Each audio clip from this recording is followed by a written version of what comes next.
Hey, it's me, Madam Historian, and welcome to my spooky kingdom. Today we're going to do a craft in honor of Mrs. Bates from the Alfred Hitchcock movie Psycho. Mrs. Bates never really saw her moment in the sun, and probably because she was sitting in a preserved state in the fruit cellar. In fact, during Psycho, she asked her son Norman, "What do you think? I'm fruity?"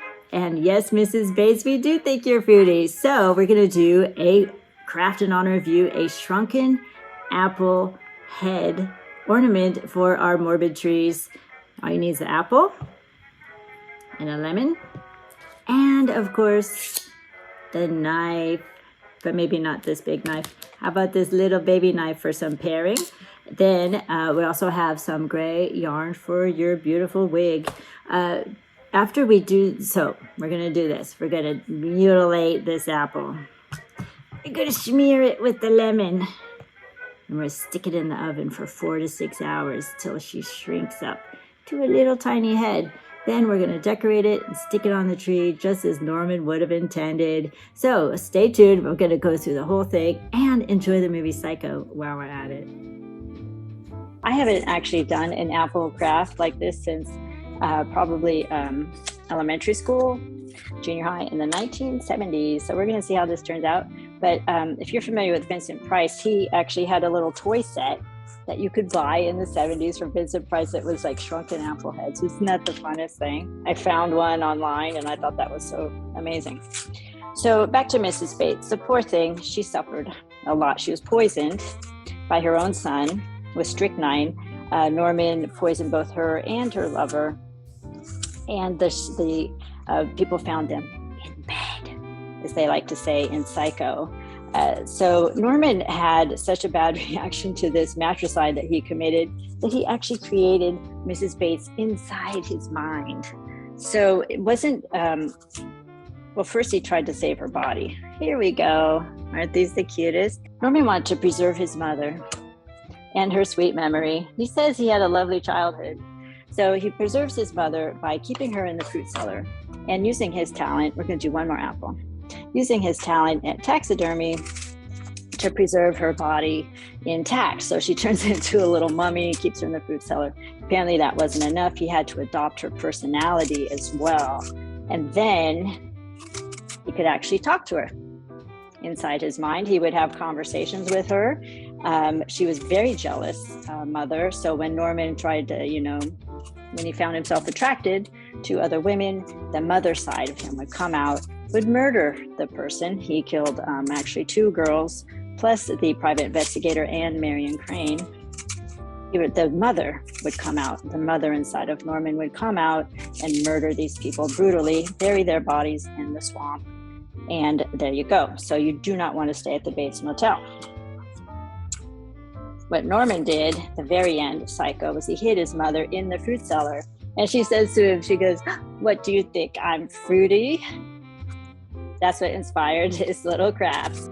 So I'm using Granny Smith apples, which we're just going to call Granny Bates apples today. And this is the last one I'm going to do. And then we're going to pop these in the oven. My oven only goes as low as 175, so we're going to use that temperature, 175. It actually takes 4 to 6 hours to dry out these apples. You can use a dehydrator, or you can also just use a stick and stick them, someplace where the animals won't get them. If you're like Norman and you live in California, but since I'm in Florida, nothing dries out over here. And so I need to actually kind of do this artificially, stick them in the oven. So this one needs some ears, and I'm going to show it to you. I cut a big ear out. I think I might take a snack for that one. Eat that one as my snack. I am not really sure how these are going to turn out, but we're going to have fun doing it anyway. Here's number 3. Ta-da! Okay.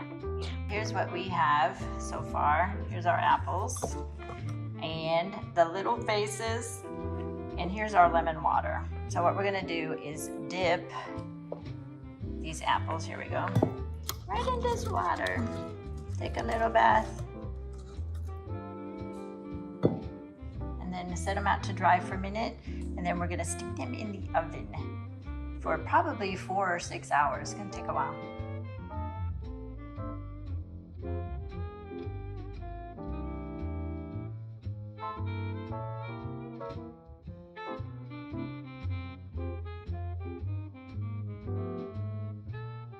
Hey, I am back again. I just want to take this opportunity to tell everybody a little bit about the house that I'm in. The house is called Pineycroft, and it's designed in 1959, which is the same year that Robert Bloch wrote Psycho by coincidence.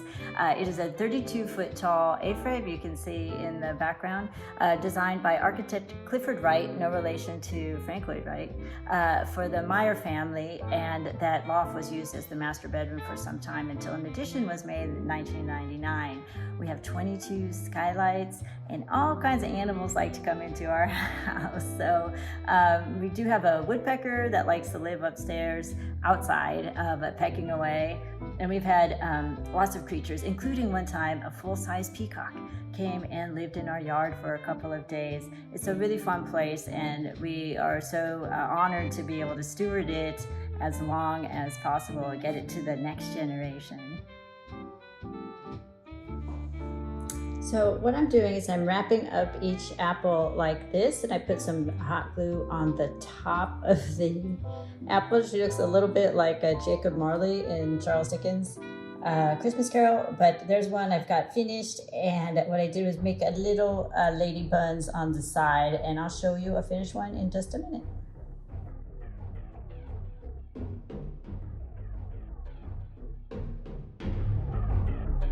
All right, there you have it. We've created our own little Mrs. Bates shrunken head apple ornament for Christmas time. She welcomes you to come to Bates Motel at your convenience, but for now we're going to give her a new home right here on the Morbid tree. I think she'll be very comfortable here with the rest of my collection, don't you think?